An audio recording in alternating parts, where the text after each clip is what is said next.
प्यारे बच्चों, हमारे YouTube चैनल फैल्कन्स 360 में आपका स्वागत है। जैसा कि हम जान रहे हैं बच्चों कि लॉकडाउन के कारण हमारी पढ़ाई बहुत ही बाधित हो रही है। बच्चों की पढ़ाई पीछे जा रही है, जो आने वाले एग्जामिनेशन के लिए एक बहुत बड़ी समस्या बन सकती है। हमारे स्टूडेंट ने बहुत रिक्वेस्ट किया है कि आप भी सर ऑनलाइन पढ़ाएं, हम लोगों का पढ़ाई आगे बढ़ेगी और मैं भी इसको अच्छा समझा। तो बच्चों, आज जो मैं पढ़ाने जा रहा हूँ वो है वेक्टर क्वांटिटी सदिश विश्लेषण। आज जो मैं पढ़ाने जा रहा हूँ बच्चों वो है वेक्टर क्वांटिटी सदिश विश्लेषण, वेक्टर एनालिसिस पढ़ाने जा रहा हूँ। और वेक्टर एनालिसिस दैट मीन्स सदिश विश्लेषण, और सदिश के बारे में पढ़ना है। इस सदिश के बारे में पढ़ने के पहले बच्चों आपको हम बताने जा रहे हैं राशि। राशि मीन्स होता है बच्चों क्वांटिटी। आप जानते हो राशि दो तरह की होती है, जैसा कि आपने अपने जीवन में फिजिक्स में ही पढ़ा है। एक होती है अदिश राशि, जिसको अंग्रेजी में कहते हैं बच्चों स्केलर क्वांटिटी, स्केलर क्वांटिटी। और एक होता है बच्चों सदिश राशि।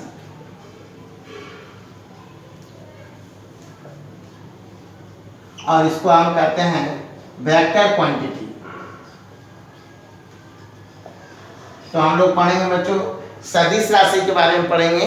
अपने सिलेबस के अकॉर्डिंग टू हम सदिश राशि के बारे में बताएंगे। तो हम लिखाते हैं बच्चों, आप लिखिए अदिश राशि किसको कहते हैं।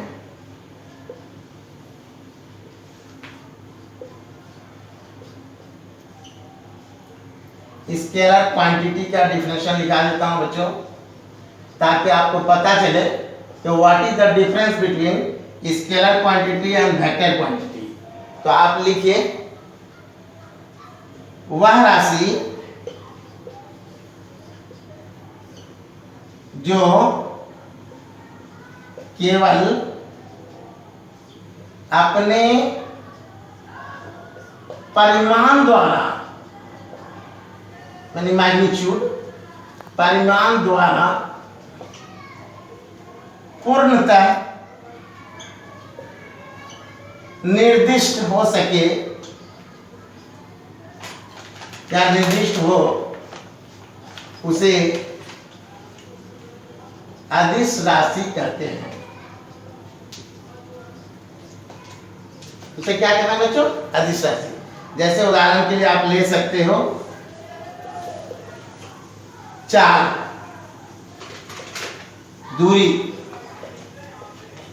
ताप इत्यादि।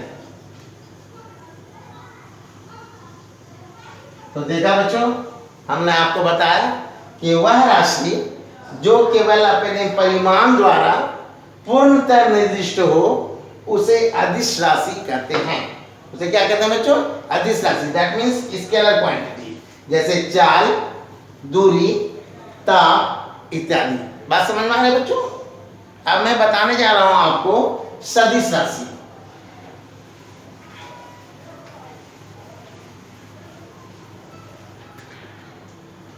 सदिश राशि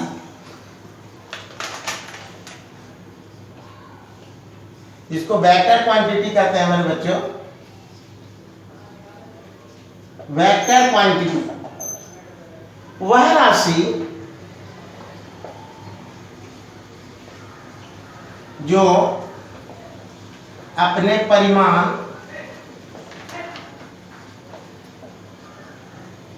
तथा दिशा दोनों से पूर्णतः निर्दिष्ट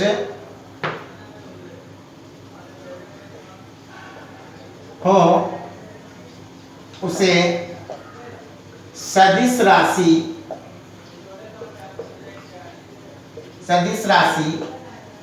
कहते हैं। उदाहरण तो है, आप भी जानते हैं बच्चों, जैसे बल, विस्थापन त्वरण इत्यादि।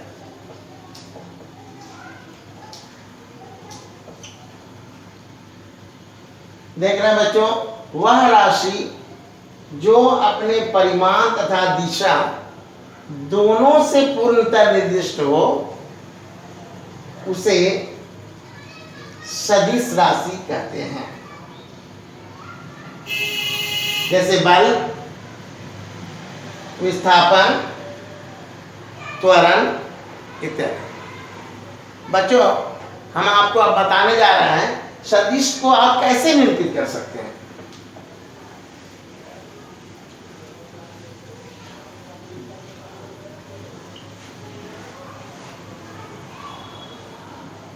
सदिश का निरूपण,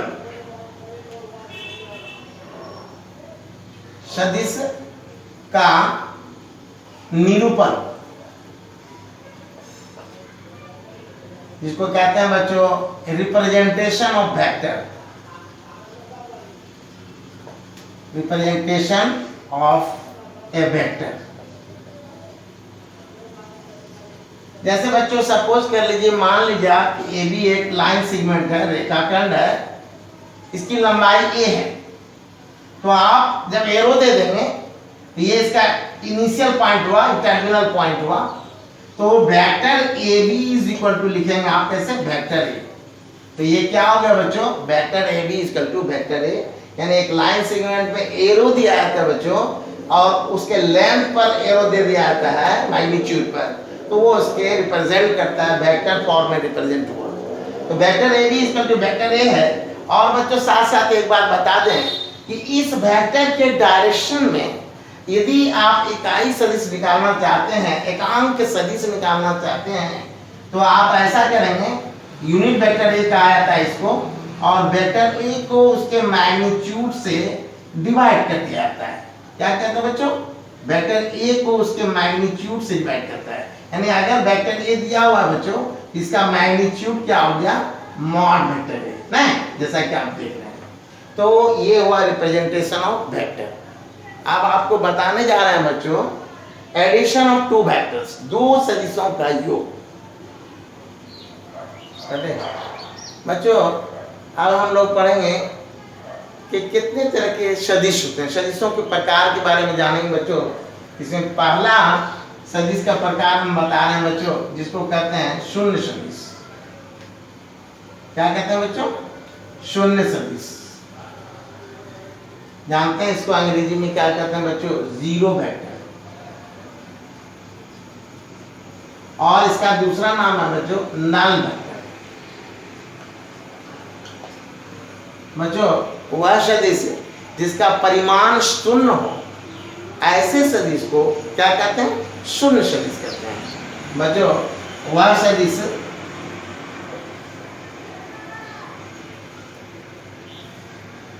जिसका परिमाण शून्य हो, शून्य सदिश कहलाता है। शून्य सदिश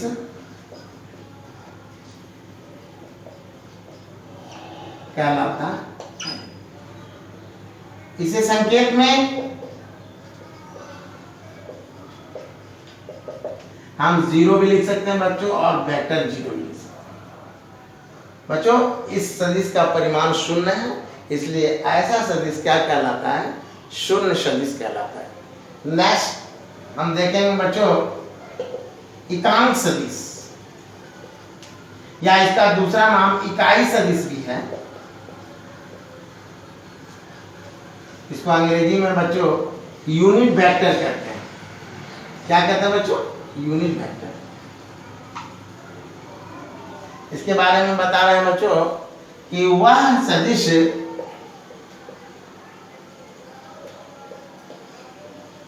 जिसका परिमाण एक हो, एक मीन्स क्या हो बच्चों, वन ना, वन हो, इकाई सदिश कहलाता है।